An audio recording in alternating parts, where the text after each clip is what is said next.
Hello everyone, this is Johan the Viking Prepper, and I just came back from the mall and the grocery store, and I'm not surprised, but it's still kind of mind-boggling how many people they're just walking around in their own little world and have no situational awareness whatsoever. So today, what I want to talk about is situational awareness. And something that I learned in the Army, and also after the Army, I worked security for years, where I learned more advanced techniques. And I used to work in security with celebrities, royals, and also in hotel security, both in the US and in Sweden. So I still use some of these techniques to be aware of my surroundings when I'm in public. And it's sort of an occupational habit. It kind of increases mine and my family's chances of survival if something were to happen. So stay tuned.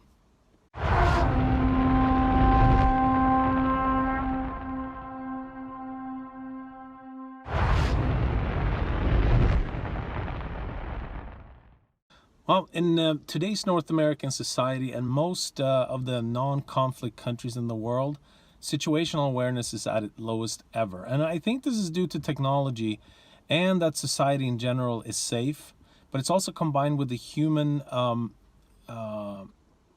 herd mentality, of feeling safe in groups. It's like you go into a restaurant or the movie theater, you feel safe in there because you're with a group of people. But they're all strangers. And what you have to know is that not many of those strangers would stick around or step up and to help you in most situations. And what people tend to forget is that we will always have a certain amount of sick individuals per capita around us, right? And the larger the crowds, the larger chances that you have a sick individual in your presence. So having a general sense of your environment and surroundings is imperative to be able to sort of observe, orient, decide, and act. And that's the good old OODA loop that you probably have heard of many times before. And if you haven't, OODA loop stands for observe, orient, decide, and act. Next time you ride the public transit or walk down the street or go to the grocery store, watch all the people that are on their cell phones. How much situational awareness do you have when constantly staring into that screen? It's never been easier to carjack someone at a grocery store. People park, they bring out their phone, they check their phone, they have their phone with them all the way into the store, they check their phone for the grocery list. They have no clue who's either observing or watching or following them. Then they even have a hard time paying at the cashier because they're either busy texting or they're talking to somebody. And then they walk out, they just have no clue what's going around, what's happening in their surrounding, and then they get into their car. And also another place where I also noticed a huge situational awareness lack where people feel safe is at the playground. They're not observing or watching their children and their safety. They're just looking at the screen. It's very easy for somebody to come up and just kidnap a child. The parents wouldn't even notice. And what about travel, train stations, boat terminals, airports?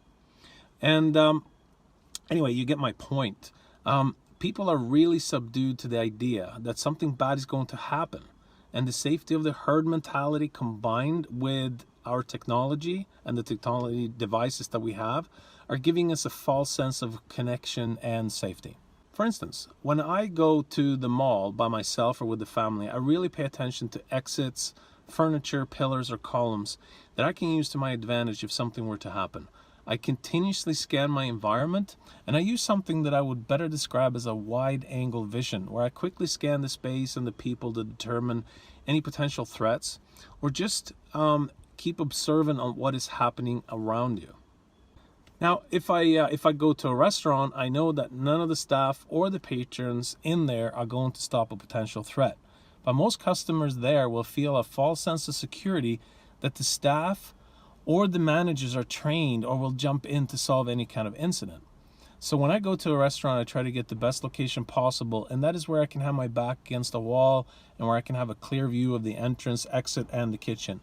And remember, threats just doesn't come in through the main entrance. They can come obviously through the exit or kitchen if there's an access to the kitchen through another exit. But positioning yourself like that will increase your chances to observe, decide, and act on any potential threat. Next time you go to the movie theater, take a minute and just look around and observe where the exits are. They will usually be at the back of the theater or at the bottom front. And most people do in a movie theater is try to get out where they came in, through the entry doors, which create sort of a bottleneck, and people will just get stomped on or run over. So if you go towards an exit that the herd is not running to, you substantially increase your chances of survival. And the same idea is for schools, nightclubs, etc. Another thing to think about is when you're driving is what about traffic jams, red lights, the drive-through. Always make sure to keep enough distance from the car in front of you, so that if necessary you can change lanes, jump the curb, and to speed off. Or if you can't escape the threat, at least have enough space so that you can get some momentum to hit and eliminate the threat. I thought about what techniques to share here that could get you started and would give you a huge up on most people. And it's really hard and tricky because it takes time and training. But I'll give you some advice on how to get started. So when in public, like the mall for instance, practice walking around or just sit in the food court and observe people. At first you practice to just look and study people and their patterns, what they do, and sort of their mannerisms. Work your way up to a wide angle vision, which is sort of an open, broad focus on your environment, and you can call it a quick scan if you like. Now, take note and try to memorize what is around you and what you see. By doing this, you kind of begin to improve your ability to take notice of what is happening around you. And the goal is to be at a state of alert, but not paranoid, and just walk around relaxed like you belong there like everybody else, but you still kind of scan the area, and you learn to notice and observe what is happening around you, and you learn to have an active mental state instead of a passive mental state. Spotting the difference. I mean, who's wearing clothes out of the ordinary? Most likely it's going to be an individual, but it could also be a group. And who doesn't look like they fit in? So who is out of place? If it's a warm summer day, why is that guy wearing a trench coat? It could be as simple as he's goth, got that black makeup on and the trench coat, and really hot dressed in the summer. But it could also mean that he's hiding and concealing some kind of weapon. So that could be somebody to look at and pay more close attention to. And then you can observe other things, like haircuts or footwear. For instance, if you see someone wearing a nice suit, but at the bottom of the pant leg you can see them wearing steel toes or some kind of tactical boot, something is up, and it doesn't have to be a bad guy. It could just be somebody working security or a police officer, and it could just be a police detective in civilian clothing. But regardless, I will remove myself from that situation. Who knows? Maybe they're about to arrest somebody, and that person doesn't want to quietly go down, or go down quietly. So it could be some things that you don't want to be part of, or be part in that space. And you can also take note if you see somebody wearing a suit, especially, or if the pant leg is a little bit lower on one side. That usually means that it could be that the leg is short. They have a short leg, but it could also mean that they have a gun, because the gun and the holster sometimes can push down on one side.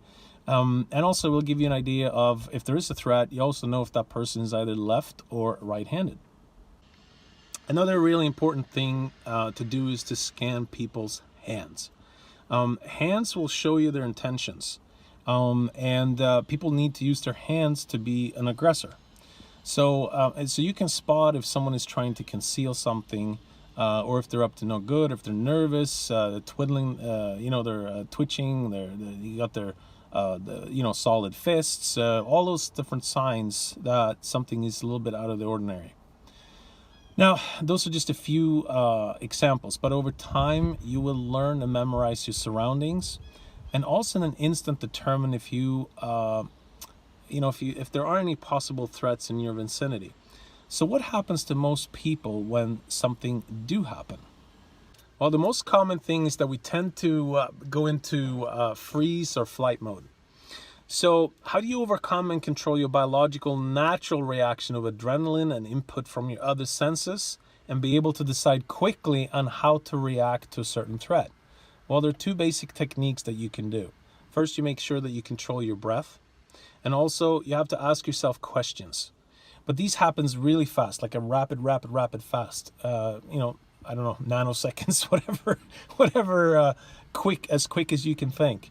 But you are asking yourself like questions like, what's happening? Can I flee? If not, where do I hide? Can I or do I have to fight back? What's my next step? And those are the quick questions, boom, boom, boom, boom, fire off in your brain. Because what that does, it prevents you from freezing. And being flexible and capable of making a quick decision can be the difference between life and death. And remember, chance favors the prepared mind. So, meaning that I find that the faster and harder I work, the luckier I get. If you're not working security or a police officer, you have the luxury of flight, which is the first thing you should do if it makes sense. So let's say you're in an active shooter situation, you need to consider these steps in the following order. 1, the first one is run. Stay as low as you can, have an escape plan, evacuate, leave your belongings if you got like heavy bags or things with you. Like, don't waste precious seconds looking for your jacket, your backpack, your mittens, whatever the situation. And if you cannot run, the second step is to hide. Try to be out of the shooter's view. You want to stay low, and you keep moving if you're in an open area, and you try to get as much distance from the shooter as possible. If you're in a classroom or dorm room or an office, you want to lock the door and you want to block the door with furniture. And if possible, you want to turn the furniture so that it reaches the opposite wall. Because if you only have one desk or a chair or a bed or something, that can easily be pushed aside. But if the furniture reaches all the way to the other side of the wall, it will be almost impossible to get through that door. Now, the third and absolute last resort is fight. If there's no other option and the person that is seeking to harm you and others are really close and you can't escape and you can't hide, be prepared to fight for your life. Now, don't take any prisoners. You have to act aggressively here. You have to incapacitate the threat if you can.